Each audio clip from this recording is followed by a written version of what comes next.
Hola, ¿qué tal? Hola, hola, ¿qué tal? Hola a todas, a todos. Estamos aquí Hola. presentes para el nuevo capítulo entonces de nuestro podcast, ¿cierto? De estudiantes del Liceo Pedro Montt, fuera de la sala, un espacio para sacar la vuelta. Vamos a dejar que nuestras propias invitadas se puedan presentar.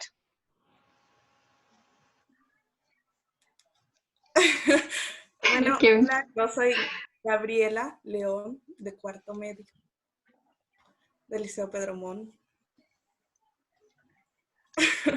Bueno, y yo soy Andrea Cortés, de cuarto medio también, compañera de Gabriela, y estamos hoy día aquí como invitada. Muchas gracias y espero que sea un debate bien enriquecedor y que todos salgamos de esto aprendiendo algo por lo menos.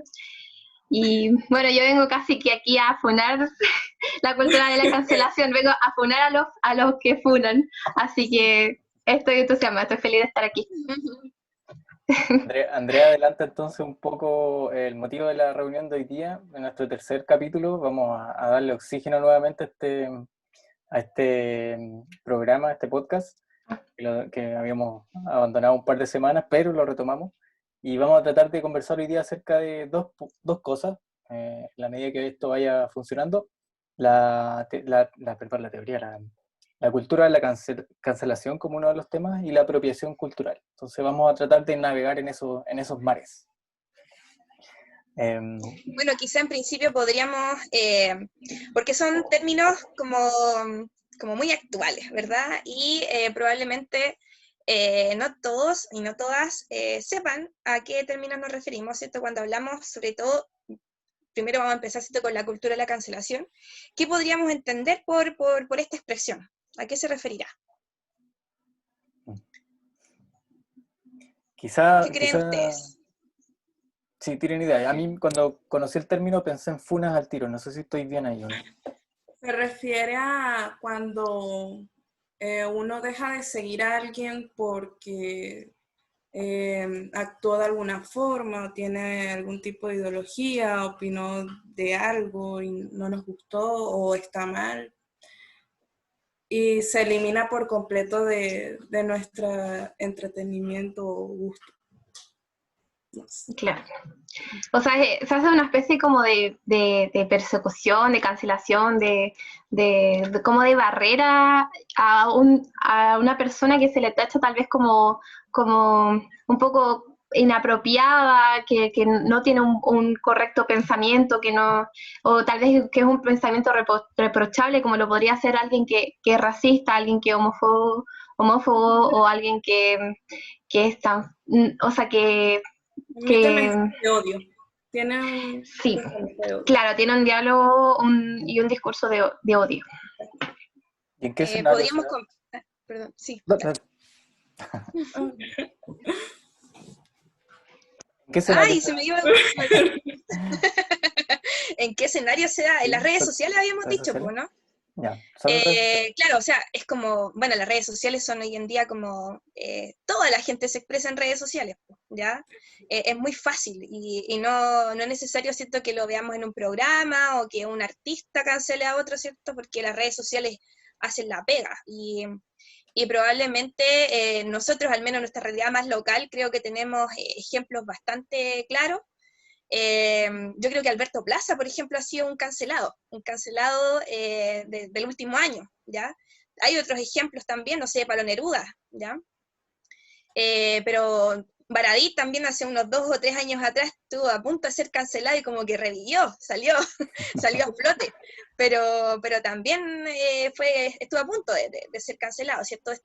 Bueno, las chiquillas hablaban acerca de como ley del hielo, de dejar de seguir a un artista, de no ver, por ejemplo, una serie o una película porque trata cierto tema de forma inadecuada o quizás con los valores que eran válidos para otra época, ¿cierto? Porque yo creo que hay que de repente igual decir, bueno, en esa época se hacían esas cosas, quizá en esa época tampoco eran muy buenos, ¿cierto? Pero creo que de repente hoy en día cancelamos muchas cosas, no sé, yo les hablé la otra vez de lo que el viento se llevó, Yo dudo que hayan visto la película, era de mis películas preferidas, es de mis películas preferidas, pero claro, es racista, po, ¿ya? Y no sé si es que es por eso que vamos a dejar de ver Lo que el viento se llevó, ¿ya? No sé si va por ahí la cosa. Yo dejé de ver House of Cards, por ejemplo. ¿Por Kevin Spacey? Y me dolió. Bueno, pero a Kevin Spacey lo cancelaron y salió de la serie, po. Entonces, sí, pues lo canceló la misma... Lo canceló Netflix. Claro. O sea, un actor que ya no lo contrata nadie, ¿ya? Bueno, puede ser merecido, ¿ya? Porque el tipo fue acusado de violación, de abuso. Entonces, claro, bueno, es comprensible. Pero, bueno, se las sacó todas peladas porque además murieron en sospechosas circunstancias las personas que lo estaban acusando, ¿ya? No sé si tenemos otro ejemplo ahí que las chiquillas nos pudieran aportar. Profe, a mí me hizo ruido lo de Pablo Neruda, no lo sabía. Los demás no los distinguí, pero, o sea, no sabía de que habían cancelado a Pablo Neruda. No sabía de eso. Respecto a eso, como para que no se me vaya la idea, porque igual está como esa como discusión, ese dilema incluso como interior propio de decir, bueno, lo dejo de escuchar, por ejemplo, si un cantante, de seguir, dejo de ver sus películas, de verdad es necesario, está bien, lo hago. Por lo menos yo me he planteado esa pregunta y si realmente hay como una separación, si se puede hacer realmente la separación entre la obra y la persona, lo que produce, por ejemplo, esa persona, su música, sus películas, no sé, su actuación, es algo más como tal vez laboral puede ser, o profesional, y su persona ya como un individuo aparte, porque yo creo que por lo menos yo analizándolo, la verdad, llegué a la conclusión de que sí se puede hacer ese paralelo entre ambas cosas, separarlas. ¿Por qué? Porque considero realmente que es bastante, como súper como tirano, un poco verdugo, un poco dictador, el hecho de arruinarle a una persona, por ejemplo, su carrera, por ejemplo, como actor. Porque tú realmente, cuando tú contratas a la persona, cuando tú contratas a un actor, tú contratas por el servicio, por cómo la persona trabaja, cómo es su actuación, ya cómo por ejemplo, su música. Ya, eso es lo que le hace ser reconocido, ser conocido, ser escuchado, ser visto. Y creo que el que está, y voy a siempre defender esta postura respecto a eso, de que es necesario de que, por ejemplo, la persona, que es la que seguramente cometió esa cuestión imperdonable y merecedora de una cancelación, sea enjuiciada, pero de una manera ya más personal que lo puede hacer la justicia más formal. Creo que esa, por lo menos creo que es la forma un poco más sana, más respetuosa y más como más justa también, creo yo, que si tú sabes de alguien que hizo algo que es reprochable, entonces no creo que la solución sea realmente destruirle la vida y poco menos que querer que desaparezca de la faz de la tierra. La verdad que no, yo por lo menos no sería capaz, ni soy capaz de hacer eso con una persona. No me creo con esa facultad ni con ese derecho de poder arruinar de esa manera a una persona. Quizás lo que lo hacen, justamente lo hacen suponiendo que los canales formales no funcionan. Exacto. Que hay una justicia que a lo mejor no se hace cargo de eso y que por lo tanto se necesitan acciones directas, claro. Pero por eso yo también vuelvo como lo que les comentaba antes también, pues que es un pensamiento bien como antiguo, que no es muy progresivo en ese sentido de la justicia, porque en algún momento no tuvimos la justicia que tenemos ahora, así como ya más formal, un Estado incluso ya totalmente como tenemos un Estado judicial que se encarga y creo que volver a lo que se hacía anteriormente, que era, por ejemplo, esa persecución ya como, por ejemplo, la quema de brujas, la persecución que se les hacía, o o cuando no sé, pues se le arruinaba la reputación a una persona que vivía, no sé, en un pueblo, por ejemplo, por chismes, por cosas como creo que ese era el mecanismo de justicia que se usaba antes, porque antes sí que no teníamos un ente de justicia como el que tenemos ahora, entonces creo que volver a eso mismo no es realmente un progreso para la justicia, desde mi punto de vista. No sé si Gaby quiere decir algo, porque si no, me voy con todo. No sé, o sea, me hizo pensar mucho Andrea, la verdad. Andrea me hizo reflexionar sobre muchas cosas. Pero, o sea, sí es cierto, o sea, uno no tiene o sea, uno tampoco puede tomar la decisión como de ignorar o hacer que mucha gente ignore a alguien y arruinarlo por algo que piensa o algo que hizo, porque todos cometemos errores y es normal. La cosa es que uno los corrija, ¿no? Y también esas personas pueden llegar a cambiar y cambiar su forma de pensar, todo es, o sea, es aceptable. Y no hay que quitarle ese derecho que pueda hacerlo más bien. Entonces, en ese punto estoy de acuerdo con Andrea, pero también, o sea, pienso que o sea, por otra parte pienso que si una persona hace algo o es influencer o influye mensajes, también puede ser artista de odio y mucha gente lo sigue, mucha gente va a llegar a pensar como ellos y entonces se va a hacer como una masa de personas o un colectivo más grande que piense de esa manera. Entonces hay que tener claras las ideas y no todo el mundo tiene claras las ideas de qué es un mensaje de odio y qué es una opinión. Entonces, si uno aplaude eso, también se puede regar en el mundo la idea contraria y la sociedad no avanzaría. Entonces, por ese lado también creo que es necesario decir las cosas cuando están mal y creo que es un punto positivo de la cancelación. Pero también estoy de acuerdo con el punto de Andrea que uno no tiene el derecho ni el deber tampoco de eliminar a alguien, decidir eliminar a alguien para siempre y arruinarlo. Entonces, eso era lo que quería decir. Igual, bueno, nosotros hablamos antes de empezar a grabar el programa, ¿cierto? Que existían dos formas como que es posible distinguir en la cultura de la cancelación, ¿cierto? Uno, como la conducta del artista o el artista, ¿cierto? O, no sé, el cantante, lo que sea, ¿cierto? Que puede ser en el ámbito privado, por ejemplo, ya en sus relaciones de pareja, de padre, madre, ¿ya? Y por otro lado está también esta cultura de la cancelación respecto de las opiniones que se vierten, por ejemplo, en redes sociales o en otro tipo de cosas, ¿cierto? Ahora, yo pienso que, a propósito de lo que decía la Andrea, separar al artista de la obra es muy complejo, porque la obra es producto de una persona que piensa, que tiene su contexto, ¿verdad? Que motivaciones, conflictos, y que creo que pensar la obra tan independiente del autor igual es complejo, ¿ya?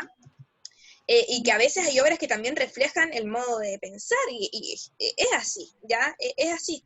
Entonces, creo que de repente hay que hacer como advertencias, ¿no? Si yo cuando estoy leyendo, por ejemplo, ahora a Neruda, o si lo hago leer en la escuela, digo, ya, ojo con Neruda, Neruda tiene esto muy bueno, pero ojo, ya tiene esto otro. Entonces, hacer como una pequeña advertencia quizá, respecto de lo que podría ser el personaje ya, o incluso como su beta política.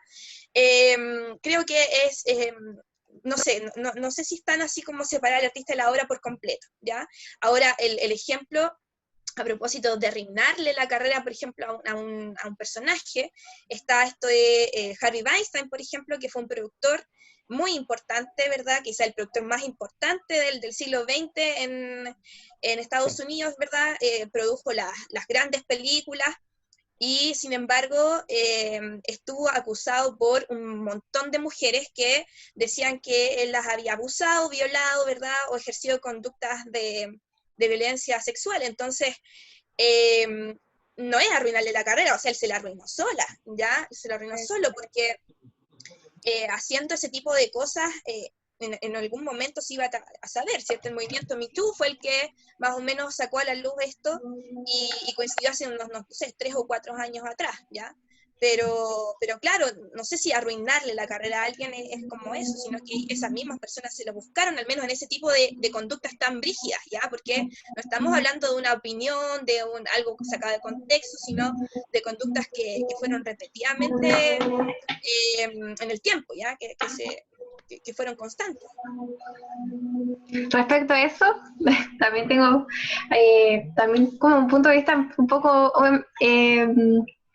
no sé, un poco crítico en ese aspecto porque, a ver, entiendo de que obviamente la persona que hace eso, que es muy reprochable y es muy condenable, por ejemplo, siguiendo este mismo caso, esa persona que violó, que abusó, tal vez que abusó de varias mujeres, yo imagino de que hay pruebas, ¿ya?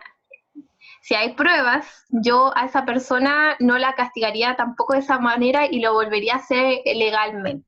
Si la persona, por ejemplo, hay pruebas de que hizo esa violación, o sea, de que cometió eso de lo que se le está culpando, entonces sí, se arruinó ella misma la vida, por así decirlo, porque seguramente vaya a ir a la cárcel, ¿ya? Pero yo por lo menos creo que el tema de la justicia, que esa es la cuestión.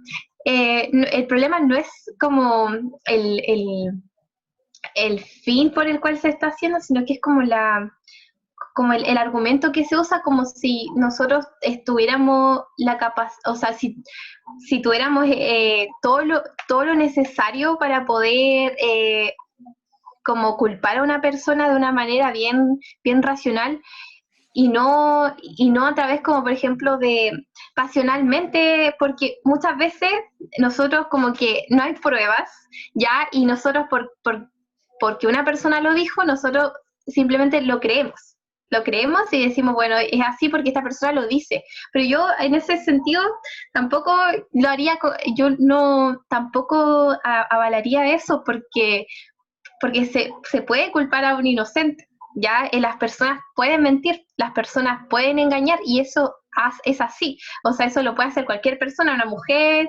un hombre, quien sea. Si una persona puede tener, se le está dando, esa es la cuestión, se le está dando un poder muy fuerte que es poder ensuciar la reputación de una persona, incluso arruinarle su carrera. Entonces, si hay pruebas, entonces que se haga legalmente, esa es lo que yo a lo que yo apelaría.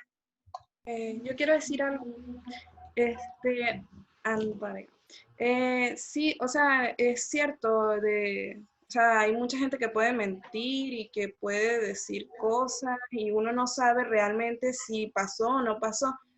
Pero, por ejemplo, yo no sé, yo pienso que es preferible creerle a una posible víctima que a un posible violador, abusador o lo que sea que haya cometido, porque no puede ser coincidencia que tanta gente o un colectivo de mujeres, así sean 8 mujeres, 5 mujeres, 3 mujeres, digan que una persona en específico le hizo algo o que abusó de ella o él o quien sea. No creo que sea coincidencia o casualidad, o sea, algo debe haber, algo pudo haber pasado y yo creo que en este caso es más conveniente creer en una posible víctima, porque no se sabe y no creo que alguien pueda tener pruebas de algo que es evidentemente un delito y es algo malo, o sea, no puede ser que haya una grabación a menos de que sea 1000 veces más demente de lo que ya es o no sé, porque eso no se ve y muy poco probable que alguien lo vea y lo diga. O sea, la gente que es así, psicópata, violadores o abusadores, hacen sus cosas sin mancharse las manos y no dejan rastros. Entonces, que haya evidencia, no se sabe. A mí justamente se me ocurrió el caso de Dan Schneider, hace tiempo que no pensaba en eso. Yo crecí viendo iCarly, Drake y Josh, Victorious, o sea, esas eran mis series de Big Time Rush, mis series de la infancia y, o sea, yo amaba Nickelodeon, o sea, y lo amo todavía, o sea, me encantan demasiado esas series, a veces las veo, pero con el tiempo cuando crecí ya empecé a usar más internet, no sé qué, me di cuenta que, o sea, había muchas teorías de que ellos, o sea, este tipo arruinó la carrera de por lo menos Miranda Crosswell, que ya no sacó más series, no se involucró más en el tema artístico. ¿Y por qué? Porque el tipo era un fetichista, según lo que dicen, y era un violador.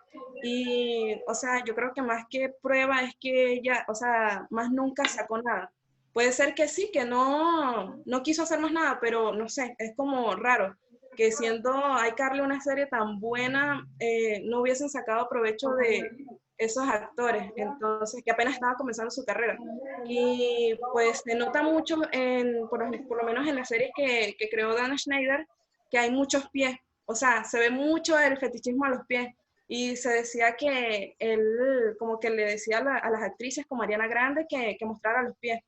Incluso hay un capítulo de Victorious en el que solamente trata de los pies, entonces es como raro, es muy raro. Claro, el problema es que ahí generalmente se produce cuando son personas que están en situaciones de poder, ¿cierto? Porque Sí, exacto. si fuera cualquiera, claro, quizá una funa en Alerta Valparaíso, pues, pero el problema es que se hace, claro, cuando es masivo, cuando estamos hablando de un productor, de un actor, de un cantante y cosas así, es otra bola, pues, porque además son un modelo, supuestamente, ¿cierto? Para la sociedad o para los jóvenes o cosas así.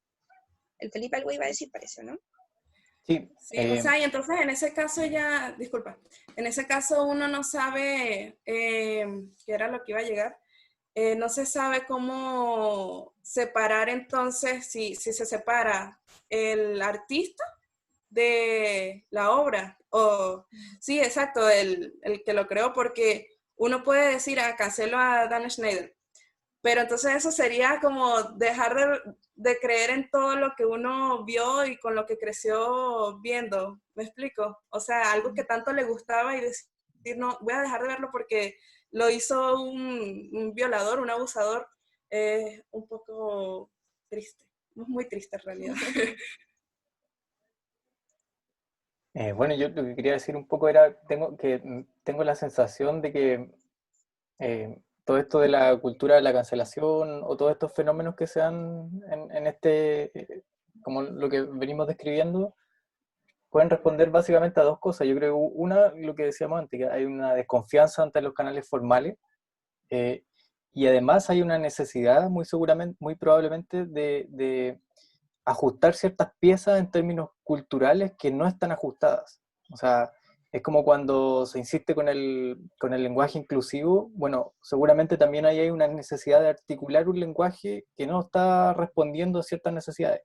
Y la cancelación me parece que en algún sentido puede apuntar a lo mismo, como dado que nuestra sociedad no es capaz de ver que hay situaciones de abuso, poder, nosotros mismos no las vemos muchas veces o no las hemos visto en nuestras propias vidas, dado que está ese escenario, entonces resulta necesario hacer una acción un poco más visible. Yo no estoy diciendo que haya que hacerlo siempre al infinito, entiendo el punto de Andrea en ese sentido, pero a lo mejor en determinados momentos fue importante o necesario. Y lo otro que quería decir, que bueno, esta idea de separar a autor de obra o autora de obra, etc., es súper complejo porque desde la filosofía, por ejemplo, se dice que toda estética es una ética, es decir, toda creación artística está construida sobre la base de un deber ser, de una concepción consciente, inconsciente, no lo sé, de cómo deberían ser las cosas. Hay decisiones que están tomadas arbitrariamente o desde la subjetividad, y por lo tanto la obra nunca es neutral. Nunca es algo que no toma decisiones o que no tiene un punto de vista sobre lo que está mostrando o creando. Y por lo tanto, claro, nosotros podemos entender a Neruda como el Bate que cantó Latinoamérica, ¿cierto? Pero es súper, súper complejo no entenderlo en su dimensión personal también. O sea, eso permite explicarlo. O sea, cuando tú quieres intentar entender una obra o una personalidad artística, no puedes descontextualizarlo. No puedes simplemente tomar su creación como desde la nada, digamos. Bueno, respecto a eso, estoy de acuerdo, la verdad, pero el pero que le encuentro es que, claro, obviamente estamos claros de que ya, no hay una separación, sino que, por ejemplo, lo que uno crea también es parte de lo que uno también es parte, si no es como, es imposible, o sea, lo que uno hace también como usted dice, profe, es imposible que sea neutro, pero también tenemos que entender de que una persona, o por lo menos yo también lo entiendo así, de que una persona no es solamente, por ejemplo, alguien que la tachan de violador, no es solamente un violador, o sea, eh, o alguien que es racista, no solamente racista, y seguramente en sus obras no hayan componentes de racismo, o sea, cuando nosotros tachamos, por ejemplo, a alguien de algo que está haciendo, le estamos como culpando de algo que realmente no están reflejando en su obra. Tal vez, por ejemplo, en el caso de Pablo Neruda, ya que ahí sí se le puede ver como ya más explícitamente que él era, él, si no mal recuerdo, había como abusado de una chica, ¿verdad, profe Amar? ¿Fue así? Ya, bueno. Sí, como en su cargo diplomático, algo así. Claro. Pero en ese sentido, como que yo sigo, es que apelo que Pablo Neruda no era solamente eso, digamos, no era solamente una persona que tal vez abusaba, y a veces este tema también corresponde un poco como es la cultura en el momento. Es como, seguramente en aquel entonces la sociedad era mucho más machista de lo que era ahora, por lo tanto esta forma de abusar, de poder como creer que tienes poder, que tienes autorización sobre la mujer, era como lo normal, por así decirlo. Entonces, Por eso mismo se visibiliza ahora, yo creo. Sí. O sea, mira, yo creo que todos somos funables. Todos somos funables en algún momento por alguna cosa, por declaraciones o por conducta. Tampoco, claro, se trata así como tú decías, como una casa de brujas, ¿cierto? Pero claro, hay cuestiones que hay que ir corrigiendo también, ¿cierto? Y claro, la cultura de la cancelación hace un poco eso, quizás de una forma muy, muy avasalladora, ¿cierto? Porque ahora las redes sociales son la ley, ¿cierto? Pero claro, es eso, ¿cierto? Es como, es corregir conductas, como también decía el Felipe, ¿cierto? Y al final todos nos vamos corrigiendo en el camino, como si todos hemos sido machistas o hemos tenido conductas, ¿verdad? Que ahora decíamos, uy, ¿cómo puede decir eso? ¿Cómo pensaba así? ¿Ya? Sí, es que todos estamos aprendiendo en realidad, y hay gente que tal vez les cuesta más porque tal vez no han tenido la oportunidad. Por lo menos, retomando incluso que me quedó lo que dijo la Gaby, de que es importante, y por eso yo no tampoco defiendo las funas ni las cancelaciones, porque yo realmente no creo que esta acción tan drástica sea la solución, sino que es importante de que se les enseñe, de que se les corrija, de que haya un debate con esa persona, porque realmente creo que de esa es la única manera de poder enseñarle y poder como ir corrigiendo los males que tenemos en este mundo. De otra manera, realmente creo que nos convertimos en unos tiranos al de una manera tan drástica poder definir como el destino de las personas, porque eso es lo que yo siento que se está haciendo, como definir, como tomar la vida de una persona como si fuera tan fácil. Eso a mí me parece terriblemente peligroso, la verdad. O sea, de verdad, yo no puedo, algo que yo no puedo aceptar, de que yo pueda definir como el rumbo que le vaya a tomar, el rumbo que deba tener una persona. Es como, yo obviamente tampoco digo que la cancelación está mal y que nada que hacer, como que el otro lado, así como lo opuesto. No, simplemente, obviamente hay cosas que mejorar. Por ejemplo, si hay tanta como desconformidad con el tema de los canales más legales, más tradicionales, hay que meter presión para que eso pueda mejorar. O sea, para que, por ejemplo, el tema de la justicia no sea tan lenta, de que sea tal vez un poco más como más compleja tal vez. Y hoy quedan 10 minutos. Entonces, pero yo siempre creo que, y también algo que me quedó, que dijo la Gaby respecto que era mucho más importante defender a la víctima que al agresor. También es complejo decir eso, porque ocupando esta idea del imperativo categórico, ya que es como obra de tal manera de que esa obra sea como universal, sea una ley universal. Por ejemplo, a mí no me gustaría que cancelar a alguien porque y que pueda ser inocente, porque yo también puedo estar en ese caso. Ya cualquiera de nosotros podemos estar en ese caso, porque las personas pueden mentir, ese es el problema. Y en caso de que eso suceda, yo no desearía que a nadie que sea inocente se le culpe injustamente. Ese es el problema. Entonces, ¿puedo decir algo es así, difícil. una ñoñería? Bueno, no sé tan ñoñería, pero Ya, claro, yo entiendo el punto de actúa como una máxima que tiene que ver con el imperativo categórico, pero el mismo imperativo categórico te obliga a, o sea, si tú estás en presencia de algo que es injusto, te obliga a, o sea, es tu deber moral hacer algo en contra de eso. Y yo siento que, no es una justificación, pero siento que también en esta idea de cancelar, de funar y eso, está esa motivación en algún sentido también. O sea, Exacto. Sí, yo- profe, disculpa que lo interrumpa, pero es que sí, no sí, quiero que dale. se me olvide. Es muy cierto lo que usted dice porque, o sea, ignorar que alguien ha sido racista, homofóbico, transfóbico o cualquier otro pensamiento de odio es aceptarlo y eso te convierte automáticamente en una persona, por ejemplo, racista también, o sea, que está aceptando un mensaje de odio. O sea, no decir o aceptar que alguien sea racista es aceptarlo como una opinión y no es una opinión. O sea, alguien no puede decir, no, es que tú piensas así y yo pienso así, siendo racista. No puedes porque es algo que o sea, es dañino para la sociedad, es malo, no puede darse de ninguna manera. No sé, eso es lo que Aunque yo... Como respecto cuando a funaban eso, a Cast. no el hecho de que no hay que aceptarlo, es que obviamente no hay que aceptarlo, pero yo creo que, sinceramente, creo que la cancelación no es la solución.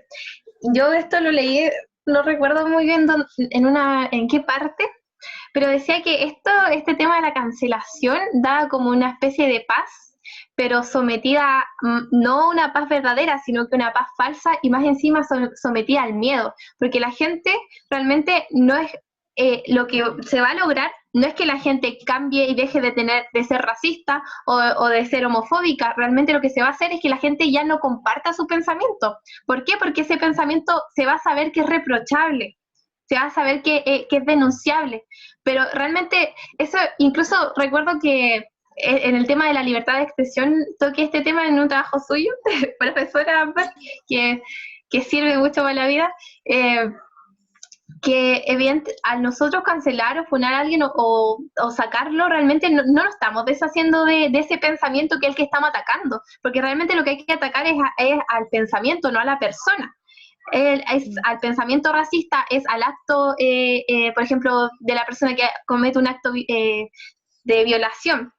Realmente yo creo que no es la solución de ninguna manera cancelar de esa forma. O sea, yo creo que hay que buscar una solución, que yo obviamente siempre parto por el debate, por enseñar, pero creo que no se logra realmente que ese pensamiento desaparezca cuando uno lo combate de esa manera. Incluso creo que si uno, por ejemplo, a la gente racista, ya se le ataca de tal manera, por ejemplo, que no puedan como expresarse, que me parece un derecho tan fundamental como la libertad de expresión. Lo que se logra es que lleguen a acciones y a pensamiento incluso más drástico, porque la acción que nosotros estamos acometiendo contra ellos es drástica. Se le está cancelando, se le está prohibiendo su libertad de expresión, entonces, ¿qué uno recibe de vuelta? Es como cuando uno ejerce violencia. ¿Qué esperas de vuelta? Más violencia. Es como, creo que se cae en una rueda que realmente no soluciona nada. Pero si tú le Y das, si tiene la tú, apariencia de serlo, pero pero si tú le das espacio ilimitado a un pensamiento o a una expresión de odio, se pone en peligro tu propio sistema que intenta validar el diálogo. Es súper complejo eso. Sinceramente creo que, obviamente sí es peligroso, pero creo que siempre hay como una máxima universal de que sabemos cuáles son como las directrices que hay que tener, las cosas más básicas. Por ejemplo, lo que usted decía de la justicia. Todos tienen, yo creo que la mayoría de la gente tiene la concepción de justicia, por lo tanto, no creo que la solución sea que estos grupos que yo considero que son más o menos minoritarios, se les cancele, o sea, se les censure, evidentemente se les anule, claro, o sea, evidentemente ellos tienen el poder de difundir su idea, que obviamente no queremos que más personas las puedan como absorber e interiorizar. Pero creo que hay una fuerza que hablemos esto como el mal, como el mal dentro del mundo, y también está la fuerza del bien. Entonces hay que haber ahí, yo considero que tiene que haber una pelea bien justa y no convertirnos en tiranos o en verdugos que son capaces de, no sé, de censurar, y que haya una constante pelea con esas personas que ejercen ese tipo de acciones o ese tipo de ideas. Yo creo que hay que estar defendiendo siempre nuestra postura de qué es lo justo, de qué es lo respetuoso con la otra persona, de cuál es como la forma correcta de ser. Y de esa manera enfrentarse contra todo lo contrario. Yo creo que eso depende del mensaje también. Está la famosa paradoja del intolerante, donde se explica un poco el peligro de que uno le entregue o trate con paños tan blandos, o sea, no sé, con tanto algodones a los mensajes de odio. Porque finalmente termina siendo una trampa para un escenario de debate democrático, etcétera. Es interesante, sí. Sí, o sea, claro, hay personas que se preocupan cuando ese pensamiento es el dominante, porque claro, cuando es una minoría, claro, como que se invisibiliza un poco, ¿ya? Pasa piola, quizás si uno se entera por anécdotas o porque justo se viralizó un video, una declaración, pero ¿cuál es el salto entre que este es el pensamiento minoritario hasta que se vuelve, ¿cierto?, una corriente, ya hasta que se vuelve un movimiento importante, quizá, no sé, por recibir aportes económicos desde esta parte minoritaria, pero que tiene el poder económico, puede ser también, ¿ya? Entonces, es complejo, no creo que haya una sola respuesta para eso. Sucede porque sucedió, por ejemplo, con el machismo. Pues antes el machismo era mucho mejor visto, mucho más aceptado de lo que es ahora. ¿Y cómo sucedió eso? De un momento para otro. O sea, es como es una acumulación de actos que contra el machismo, que logran que de a poco se vaya eso como desacreditando. Y ya estamos fuera de tiempo. Se nos va a cortar el tiempo. Nos queda un minuto, ¿qué vamos a hacer? No sé. Yo creo que hay que cerrar porque se va a cortar. Bueno, damos por concluir este tema ¿o no? Y empezamos con el otro. Ahí, podríamos hacer otra sesión con el otro, ¿no? Pero más cortito, sí, ¿o no? Chuta. Incluso yo creo que falta mucho por hablar, pero... Bueno, abrimos el otro tema con... Hacemos una conclusión. Okay. Ya, listo. Bueno, ¿se acuerda? muchas gracias. En cualquier momento.